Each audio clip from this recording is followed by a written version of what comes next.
Hello everyone, Mason here. How you doing?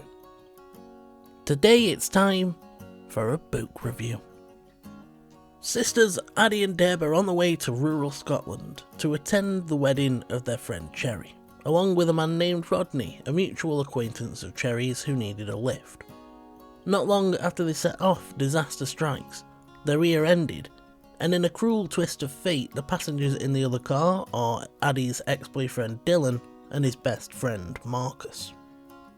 Whilst the Mini Cooper survives unscathed, the car that Dylan and Marcus were driving is totaled, and since there's only just over 24 hours to get to the wedding, Addie decides that there's no choice but to give Dylan and Marcus a lift. The road trip is a forced proximity second chance romance and is the latest book by Beth O'Leary. If you've been a regular on this channel for a while, you know how much I loved the flat share and the Switch, so you won't be surprised that I was highly anticipating reading this book. What you will be surprised to find is that I'm not that fond of it. Honestly, this is a review I didn't want to end up doing. I would have loved nothing more than to sit down and tell you about how the road trip was another smash hit. But unfortunately it wasn't. I just didn't connect to it anywhere near as much as I did with O'Leary's two previous books. I had a few problems really, and the first is a lack of depth. Whilst the Switch had romantic elements, I never felt like it was focused on that. To me it was much more about Lena and Eileen finding themselves, fixing their family and getting over the shared grief of losing Lena's sister. The flat share, whilst most certainly being a romance through and through, also had depth to it. It dealt with the emotional and psychological effects Tiffy's previous relationship had on her, as well as Leon's family dynamics.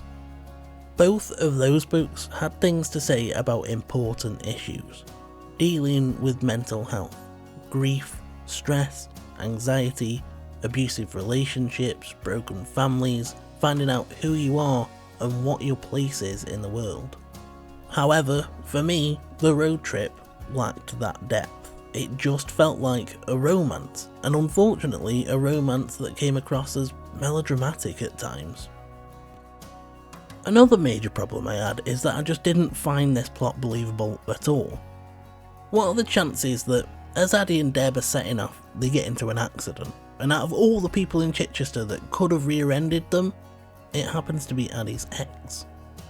Even if you accept, however unlikely, that this could happen, why? Why would she give him a lift? Maybe I'm just a bad person, but there is no way I would have taken Dylan with me. Not a chance. If I had an ex and we got into this situation, I'd be so mad that they rear-ended me that when I saw that my car was fine and theirs was totaled, I'd be like, good luck getting to the wedding, bye! Taking Dylan with them just didn't feel believable to me, especially when you know the rest of the story, when you know why they broke up and why they haven't talked for almost 2 years. If Dylan was on his own, that would be bad enough, but if Marcus was with him, that would be a deal breaker. That guy would not be getting in my car. You know how road trip stories go. They've got to get to a certain location in a set amount of time, and there are things along the way that will cause delays. However, the reason that these sorts of stories work better when they're set in America is the distance is greater, so the delays can happen over the course of a few days. This story takes place in just over 24 hours. The delays happen really quickly, one after another, and I just don't know if I believe that this chain of events would unfold. One of the delays is very contrived. A character makes a decision and you know as soon as they make that decision what's going to happen, and it does. And to be honest, it just feels a bit stupid. Which brings me on to the next point. This felt predictable. I was about to say if you read contemporary romances, you know what's going to happen, but to be honest, if you've seen a rom-com in your life, then you can predict their story. There are two things that I didn't see coming throughout the whole plot. The first one is the nature of the misunderstanding that led to Dylan and Addie breaking up, because you know it's going to be a misunderstanding. There's not going to be a legitimate reason why they broke up, because, you know, then getting back together wouldn't be a viable option. The second was a bit of a twist that I really didn't see coming and actually found quite amusing, so I will give O'Leary props for that one. Unfortunately, disappointment is the overwhelming feeling for me when I think of the road trip. Other than those two things, everything that I guessed was going to happen, happened. At least one of the delays was solved through a plot convenience. As for Addie and Dylan, who are the driving force of this story, I didn't want them to get back together. They are that couple. You know who I'm talking about. We all know that couple. We've all had at least one friend that got into a relationship that's just filled with melodrama, where they're constantly unhappy and you just think to yourself, wow, it'll be so much better when they finally decide that they're no good for each other. There's no side to fall on either, because I felt that both of them were being stupid. When they first get together, Addie expects far too much from Dylan, but Dylan is also being an idiot. And whilst Addie gets a little bit more reasonable, Dylan continues to be stupid throughout the entirety of their relationship, right up into the breakup. The narrative is split between the past and the present. In the past, we follow Addie and Dylan as they meet, get together, and eventually break up. In the present, we follow them as they're on the road trip. To be honest, I felt a little bit misled. I don't know if the road trip should have been the title of this story, because it promises something that it doesn't really deliver.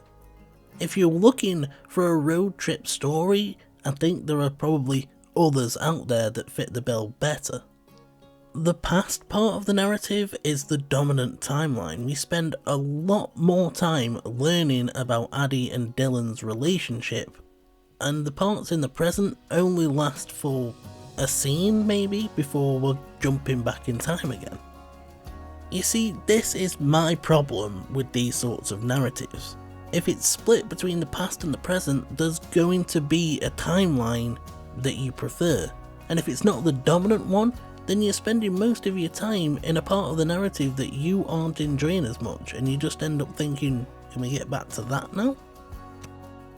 Because I didn't connect to Addie and Dylan's relationship, I just didn't buy into the drama. I found myself rolling my eyes a lot and wishing that we were in the present, on the road trip, because that's what I wanted, that's what I was expecting, because the title is The Road Trip.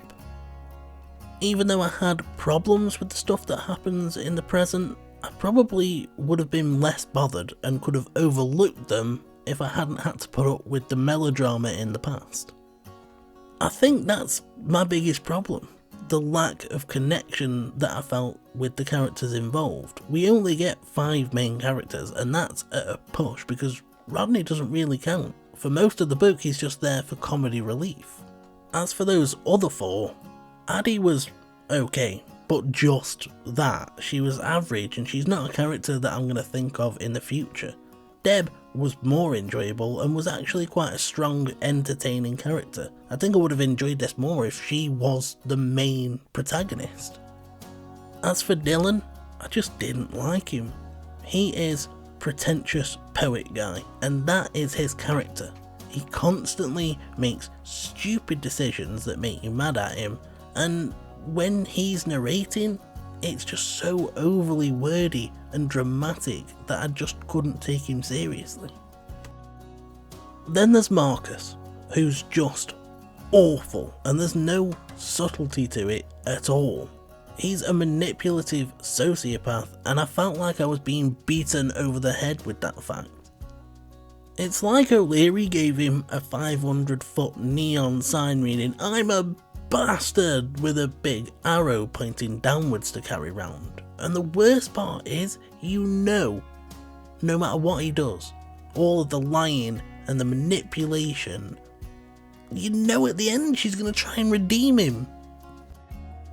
Maybe I would have enjoyed this book more if I'd related to Addie, but I didn't.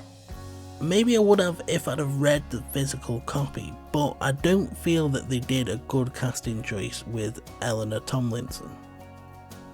Narratively speaking, I feel like there's supposed to be a divide between Addie and Dylan when it comes to social class. Dylan is from the elite upper class, and Addie's just supposed to be average, working, maybe lower middle class. However, I just didn't get that sort of vibe from Eleanor Tomlinson. She sounded just as posh as Josh Dillon, who narrated Dylan's chapters. In the end, I just can't recommend The Road Trip. I enjoyed it whilst I was reading it, and there were some funny, enjoyable moments, but it's not a story I'm going to want to revisit. I'm a character-driven reader.